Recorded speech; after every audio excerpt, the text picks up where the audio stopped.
Söz Nurkamil Apишiş'te. Урматтуу коллегалар, урматтуу Асылбек Шарипович, бул комиссиянын ишин жыйынтыгы боюнча маалыматты комиссиянын төрагасы Бекматов Абжапар Гапурович өзү маалымат бериш керек болчу, ал киши командировка кеткендигине байланыштуу мага берилди. Эми материалдардын бардыгы сиздерге таркатылып берди болуш керек. Бул жерде токтомдун дагы долбоору бар. Менин оюмча талаш тартыш деле боло турган маселелер жок. Ошондуктан өзү негизи мына долбоордо айтылып атат, бул депутаттык комиссиянын корутундусу эске алынсын деп эле. Эгерде туура тапсаңыздар, ушул токтомду бекитип эле берсеңиздер, ушу бекитип койсок ушундай сунуш менен кайрылып аттым эле мен сиздерге. Урматтуу депутаттар, кандай материал мурунку жумалар таратылыптыр сиздерге 17-синен баштап, 17-синде. Мурунку ошондо материал менен чогуу бир токтом долбоору кирген. Бүгүнкү күндө сиздерге башка токтом долбоору таратылды азыр. Комиссия мүчөлөрү ошого токтолуп, өзүңүздөрдүн астыңызда турат. Добуш берсеңиздер, ошого бересиздер азыр. Добуш кое берейинби? Анда добуш коем, добуш бериңиздер анда.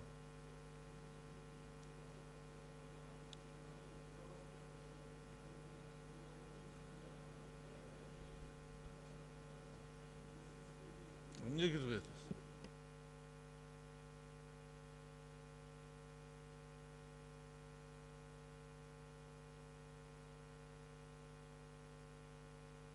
Makul 69, karşı 1, bardığı 70, kattalı 94. Toktom kabul alındı. Gen prokuror söz söyleyeyim de atat, söz söyleyip koysun. Toktom kabul alındı. Suyun Сапарбекович, ертелек айтып керели да. Эмнеге? Күтүп отурдум, мен айтпай койду. Саламатсыздарбы, урматтуу депутаттар. Саат 2-де эле келгенбиз. Бул жерде күтүп отурдук.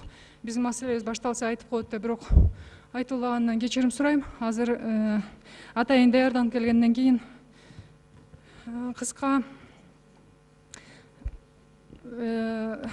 биздин корутундубузду окуп койгонго уруксат этиңиздер. Официалдуу тилде.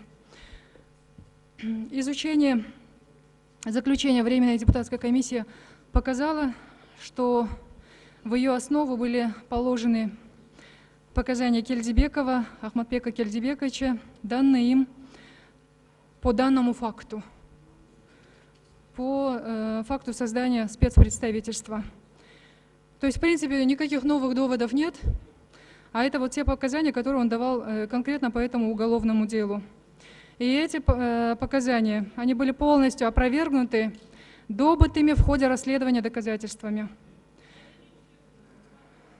Установлено, что 29 декабря 2010 года Турага Жогорку Кеңеши Кыргызской Республики Кельдибеков Ахматбек Кельдибекович на открытом заседании Жогорку Кеңеша выступил перед присутствующими депутатами Жогорку Кеңеша с предложением о необходимости выделения дополнительного штата в количестве 2-3 единиц представительства Жогорку Кеңеша в Межпарламентской ассамблее СНГ для взаимодействия с Евразес, ОДКБ и Государственной Думой Российской Федерации в целях повышения статуса представительства, о чем свидетельствует стенограмма, в которой дословно указано: урматтуу депутаттар, бул төраганын айткан сөзүн стенограммадан окуп атам мен.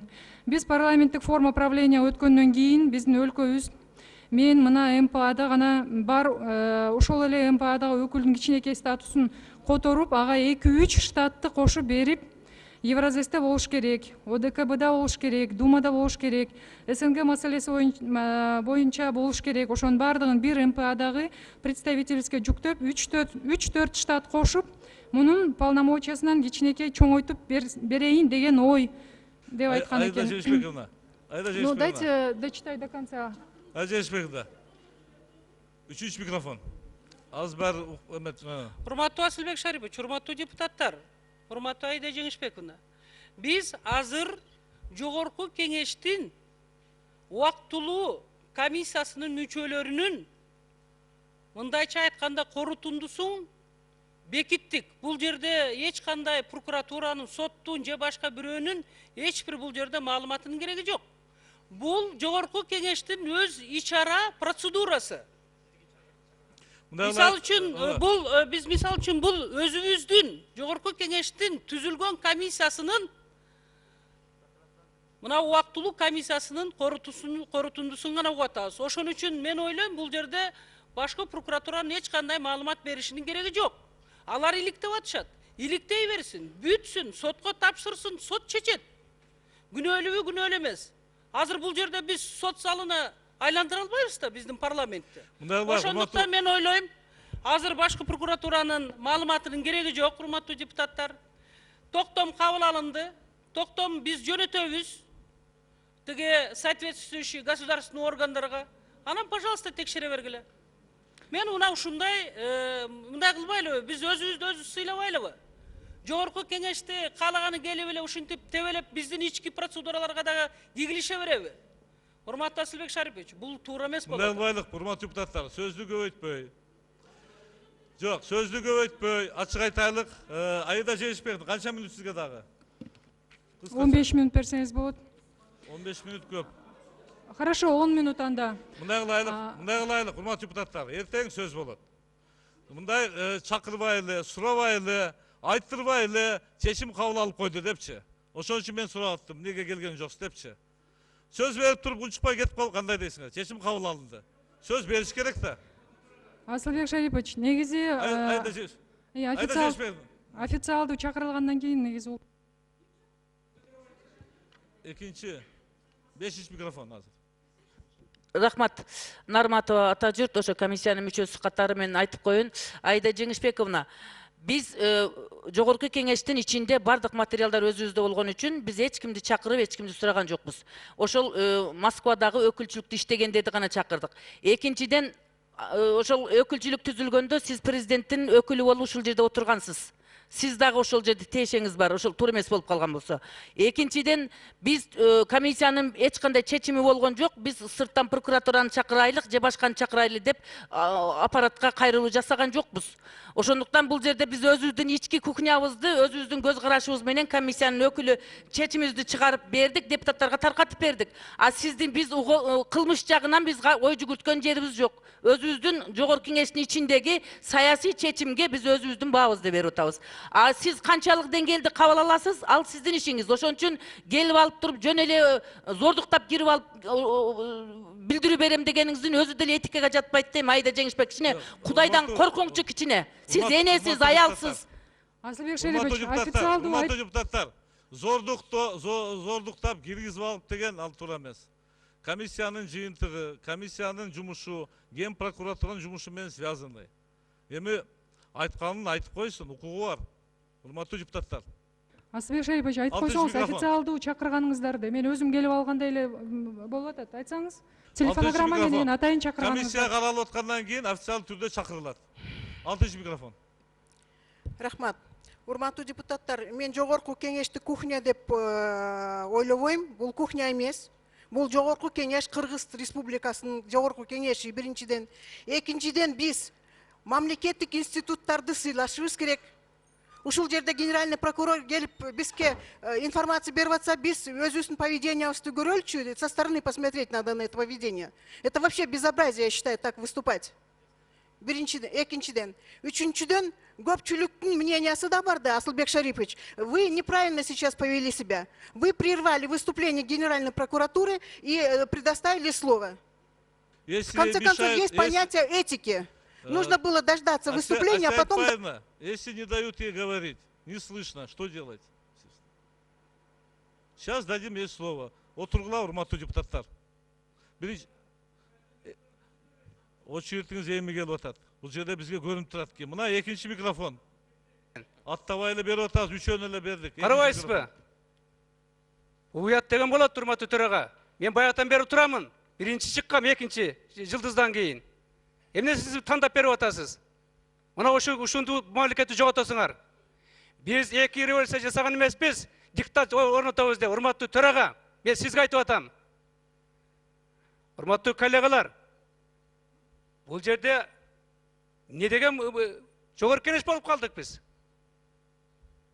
Маалыматын берген, мына жерде таблицалар илип алып, күнөөлүү деп, презумпция невиновности деген конституцияда норманы тебелеп туруп, мына прокурор башчы. Бир күнү дагы айтты, Мыктыбек мырза, сиз дагы күнөөлүүсүз деп. Сот чегелек, текшерүү элек. Эгерде биринчи адамдар ушинтип бузуп атса, келип алып туруп дагы биресе далилде кереги жок. Мен катышкан, мен добуш бергем. Мен билем бардыгын. Эмнени айтат? Эмнени айтат? Мен окуп чыктым бардыгын. Абдан туура иштеген. Урматтуу, сиз жөнүнө туруңуз. Биз билебиз силердин мародерлердин ишин анда. Убактыңыз бүттү. 10 секунд бүтүрүңүз. Ошондуктан урматтуу төрага, давайте мындай кылайлык. Биз уктук, барып туруп соттор менен иштей беришсин, далилдесин. Бирок да урматтуу айым. Бүтүрүңүз. Кайрылып коеюн. Сиз адамдарды соттун чечимисиз күнөөлүү деп айтпаңыз. Туура эмес сөздөрдү сүйлөп атасыз кээ бир учурларда. Мен ушул жерден бергем. Мамытов жөнүндө далилдедим аскер прокуроруна. Бардык кандай мыйзамды бузуп, канча миллион доллар, 40 миллиондон ашык акчаны сарптаганын. Сиз ошону жаптыңыз. Эми бул жерде келип бирөөнү окутуп атасыз. Кереги жок андай нерсенин. Рахмат. Урматтуу депутаттар, көп сөз кылбай, Ген прокуратуранын укугу бар. Бул жерде сөзүн сүйлөп коюп кетип калышка. Көп сөз кылбай эле угуп туруп тарап кетпейлип кандай дейсиңер? Чечим кабыл алынды. Ким мурун чыкты? Ошол эле чечим угуп коюш керек. 4-чү микрофон. Биринчиден Исмаил Исахов айтып атат. Мародерлукту мен билем депчи. Исмаил ака, ким мародер экенин баарыбыз билебиз. Ким элдин менчигин урдап, ким түштүктө окуяларга жол бергенин да баарыбыз билебиз.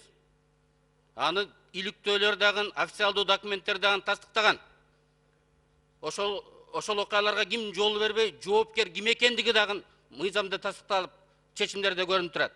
Анын атын айтылбаганы менен мен сизге өзүм көргөзөмүн. Ким жооп бериш керек экендиги. Бул сүйлөйт деселе сүйлөп кое бербешибиз керек. Ким күнөө кылган болсо жооп бериш керек. Ким уурлук кылган болсо түрмөдө отуруш керек. Ал эми менин жеке пикиримди уга турган болсоңор, Москвадагы өкүлчүлүктү ачуу бул мыйзамсыз болгон. Ал жерде кеткен чыгымдардын баары ордуна кайтарылышы керек. Ким күнөөнү жооп берген болсо, күнөөсүнүн деңгээлине жараша мыйзам алдында жооп бериш керек. Жогорку кеңештин бүгүнкү чечими, комиссиянын чечими эч кандай саясий дагы, юридикалык. Биринчи микрофон. Асылбек Шарипович, бул комиссиянын жыйынтыгын комиссиянын мүчөлөрү угузду бизге. Комиссия чакыр деп ген прокурорго чакыруу жибербесе, ким чакырды? Биз чакырдык. Жогорку кеңеш Айда Жеңишбековна бүгүн өзүнүн кызмат абалынан пайдаланды. Превышение полномочия дейт. Жогорку кеңешке кирип келип, баса калып көрүнгөндүн үстүнөн сүйлөгөндү үйрөнүп алды. Мына көрдүңүзбү? Келип сүйлөп алып, анан кийин канча депутаттардын арасында ызы чууну чыгарып атат. Комиссия өзүнүн жыйынтыгын чыгарды. Алып алсын дагы, каалагандай тергей берсин. Эч ким эчтеке деген жок. Биз Айда Жеңишбековнанын тергеп аткан жумушуна эч ким барып алып туруп, алып кел мына тергеген жумушуңду деп бир депутат сурадыбы? Же болбосо мен үчүн мындай күнөө коюп атасың, момундай деп бир документти сурадыбы? Эч ким сураган жок. Мыйзамды сыйлаган ушунчалык болот. Бүгүнкү күн дагы өтөт. Бул жерден келип алып туруп кыйкырып атасың. 2010-жылга кеттик биз. 2010-жылга тарых өзүнүн баасын берет. Рахмат. Урматтуу депутаттар. Жакшылыкка, мына, урматтуу депутаттар. Мындай кылайлык. Урматтуу депутаттар. Бөшөнбайына. Урматтуу депутаттар.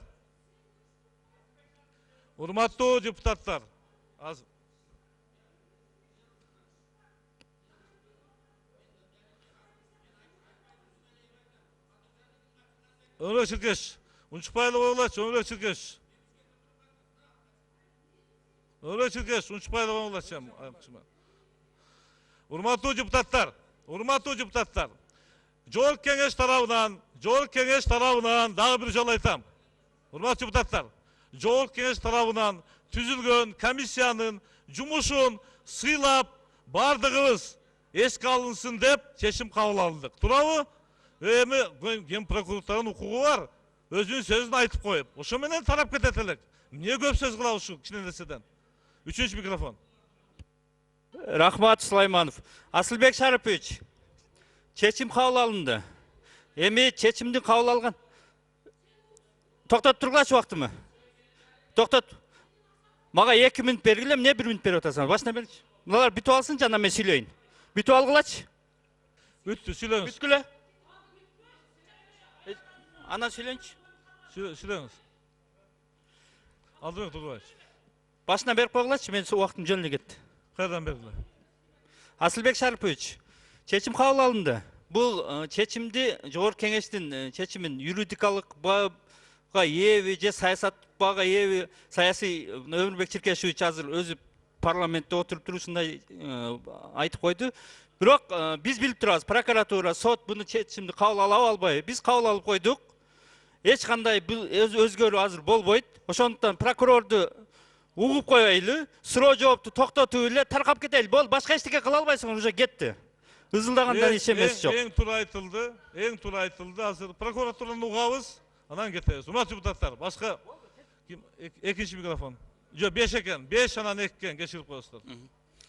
Арнамыс Бакир уулу.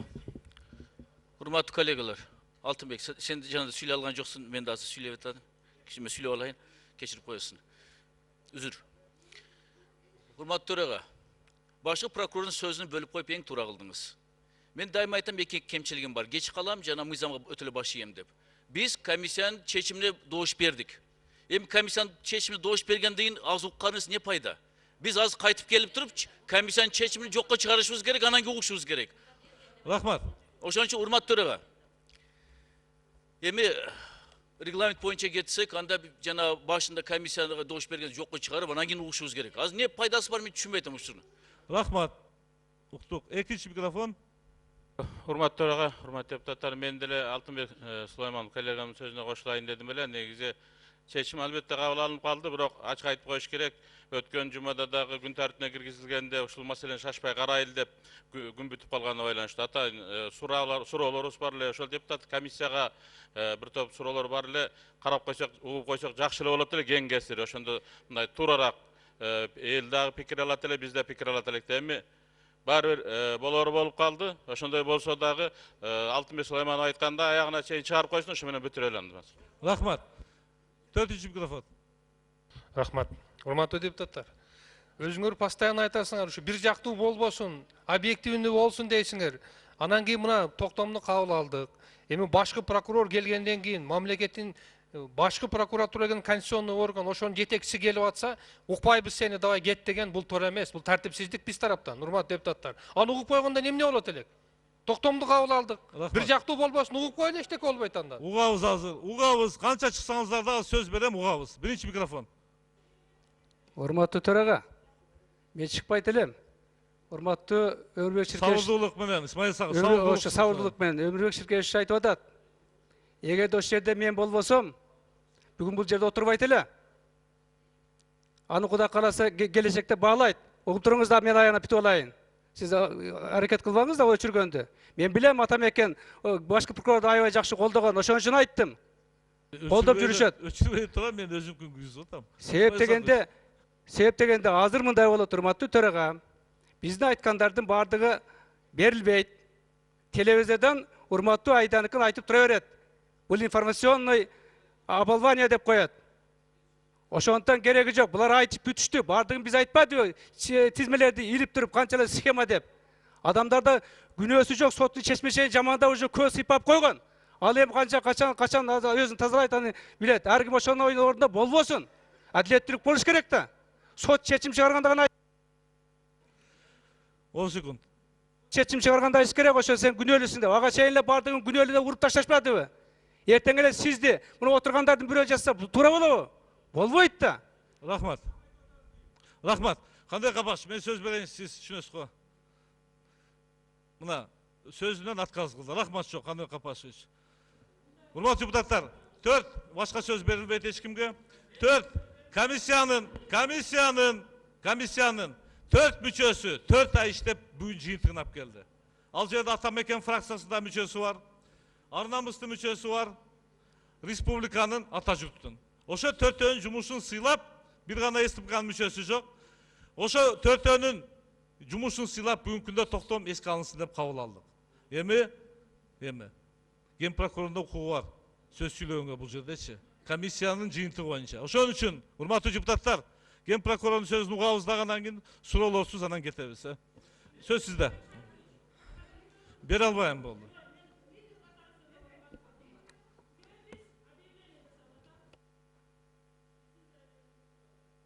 Биринчи микрофон. Урматтуу депутаттар, мен бекеринен айткан жокмун. Жогорку кеңеш өзүн өзү сыйлаш керек деп. Жогорку кеңештин убактылуу комиссиясынын жыйынтыгын жогорку кеңеш гана корутундусун кабыл алат. Ал эми башкы прокурор өзүнүн ишин аяктады. Азыр материал сотко кетти. Же кетириштиби, кетеби? Булар уже ишин бүттү. Азыркы жасалып аткан иш башкы прокуратура тарабынан сотко кысым деп эсептелет. Давление сотко деген болуп ушундай эсептелет. Ошондуктан урматтуу коллегалар, ким парламентти сыйласа, эгерде ушул биздин регламентти сыйлабай, ушундай мамиле кылып атса башкы прокуратура, анда залдан чыгып кетишибиз керек. Кайсы депутат туура деп эсептесе, мындай регламентти биздин кабыл алган, анда эмесе залдан чыгып кетишибиз керек. Бул деген сөз башкы прокуратура парламентти совсем сыйлабагандыгы деп эсептейм. Рахмат. Жок, биз андай эсептебейбиз. Кудайга шүгүр. Сөз 6-чы микрофон. Рахмат, Эсенгул Исаков. Урматтуу коллегалар, Калматов коллегам сөзүнө кошулуп кетейинчи. Чынын айтканда биз өзүбүздү өзү сыйласак деген сөз бул башкы прокуратура өзү келип алган жок да. Айтылды да башында. Мыйзамга баш ийип келип келгиле деп чакырганда келип сүйлөп берейин десе жок дейсиңер. Эгерде сүйлөтпөй турган болсок, аны дагы мыйзам чегинде этиканы мындай сактап туруп айтыш керек да. Рахмат Айда Жеңишбек менен бүгүн укпай эле коелу деп. Анан чыгып алып туруп азыр мына депутаттар да бири-бири менен айтыша кетти. Жамандардын баарын айтып атат. Дагы еще убакыт бар алдыда. Шыбай турган болсоңор бири-бириңерди мына шайлоого жакын калганда баштайсыңар. Эми эмнетен ушул жерден туруп алып айтышкан бул өзүбүздүн жүзүбүздү көрсөтпөш керек да жаман экен. Анан чыгып алып анан бирөөнү сындап мындай тигиндей болуп атат деген мен кошулбайм буга. Андай кылбаш керек. Урматтуу төрага, сиз башында келгенде эле бизде ушул комиссиянын жана чечимин добушка койбой туруп, Асылбек Шарипович, добушка койбой туруп мына Рахмат. Жок, сөз баары беришим керек мен. Эсенгул Байдалиевич, добуш бербей эле. Ген прокурор келгенде бериш керек ага. Ким айтып бербеш керек деп? Сөз сизде. Кыскараак сүйлөңүз. Рахмат. Жалпысынан комиссиянын жыйынтыгы Ахмат Келдибековдун азыркы күндөгү күнөөлөнүп аткан көп күнөөлөрү мыйзамга туура келбейт жана ал эч кандай кылмыш курамы жок жана мыйзамдуу деген жыйынтык чыгарышып атат. Анткени биз бардыгыбыз билебиз, буга чейин мен баягы баарын билбесем дагы жогорку кеңештеги маселелерди айтканда Москва шаарында ачкан өкүлчүлүк жогорку кеңештин уруксаты менен президент Атамбаевдин уруксаты менен ачылган өкүлчүлүк болчу. Негизги күнөөлөрдүн бири жана Ахмат Келдибековду камап атканда дагы ушул менен күнөө менен камашкан. Азыркы күндө жогорку кеңеште түзүлгөн комиссия бул жерде Ахмат Келдибековдун эч кандай күнөөсү жок. Анткени жогорку кеңештин жалпы депутаттардын жана президенттин уруксаты менен ачкан деген жыйынтыгын чыгарып атышат. Ушул жогорку кеңештин чыгарган чечими депутаттык комиссиянын кандайдыр бир ушул тиги Ахматбек Келдибековго коюлган айыптарды жеңилдетүүгө жол ачабы же башкы прокуратура өзүн билемдик кылып мурдагыдай эле кармап отура берет? Азыркы күндө генералдык прокуратура жогорку кеңеш тарабынан шайланса дагы анын башчысы тилекке каршы бүгүнкү күндө жогорку кеңешти алар эч убакта бир күчтүү мыйзамдуу уюм катарында бийликтин бир бутагы катарында кабыл албайт. Анткени жогорку кеңеш бүгүнкү күндө жалпысынан президенттин көзүн караган депутаттар. Ошондуктан генералдык прокурор бир гана президенттин айтканын кылат, бир гана президенттин көзүн карайт. Ошондуктан жогорку кеңештин комиссиясына чыгарган чечим эртең эле аткарыла калат деп айтыш кыйын. Бирок ошентсе дагы саясатта, укуктук талаада жогорку кеңештин чыгарган чечими аябагандай маанилүү жана эртеби кечпи ошол жогорку кеңештин чечимин генералдык прокуратура, укук коргоо органдары сөзсүз түрдө өздөрүнүн ишинде жетекчиликке алышка туура келет.